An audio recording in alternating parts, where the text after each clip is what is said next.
Les grandes crises financières naissent souvent d'un excès de mauvaise dette. C'était le cas en 2007 avec les subprimes quand les ménages américains n'arrivaient plus à rembourser leurs crédits immobiliers. 10 ans après la crise, où en sommes-nous? Est-ce que nous sommes toujours trop et mal endettés? Y a-t-il des nouveaux subprimes? Voici un petit tour d'horizon de ce qui inquiète la planète finance. Les régulateurs alertent régulièrement sur de possibles bulles de crédit, surtout aux États-Unis.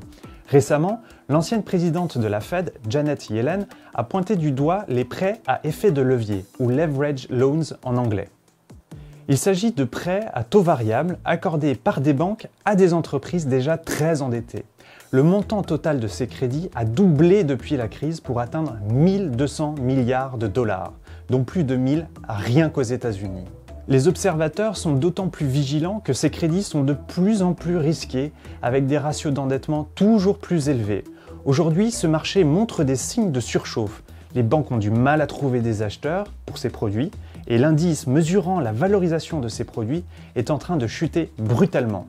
Le marché du high yield, près de 1600 milliards de dollars, est une autre source d'inquiétude pour les financiers. On parle aussi de junk bonds ou d'obligations poubelles. Ce sont des entreprises fragiles qui vont emprunter de l'argent sur les marchés financiers.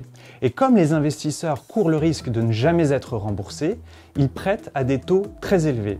Ce marché connaît une de ses pires années depuis la crise en raison de la hausse des taux de la Fed et de la chute du pétrole dans le secteur de l'énergie. Encore un exemple. Aux États-Unis, les prêts automobiles ont également attiré l'attention des analystes et des régulateurs. Cette catégorie de prêts représente 1265 milliards de dollars outre-Atlantique. La part des subprimes y est très élevée puisqu'elle dépasse les 20%. Par ailleurs, les Américains ont été de plus en plus nombreux à avoir du mal à rembourser leurs crédits auto.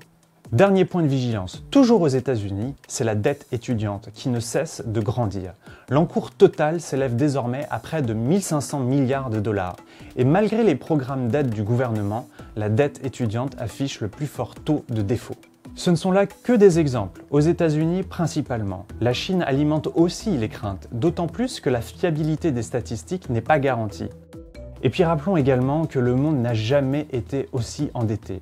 Selon les derniers chiffres du Fonds monétaire international, la dette mondiale, celle des États, des ménages et des entreprises, s'élève à 184 000 milliards de dollars. En 2007, un an avant la crise, elle était de 116 000 milliards de dollars.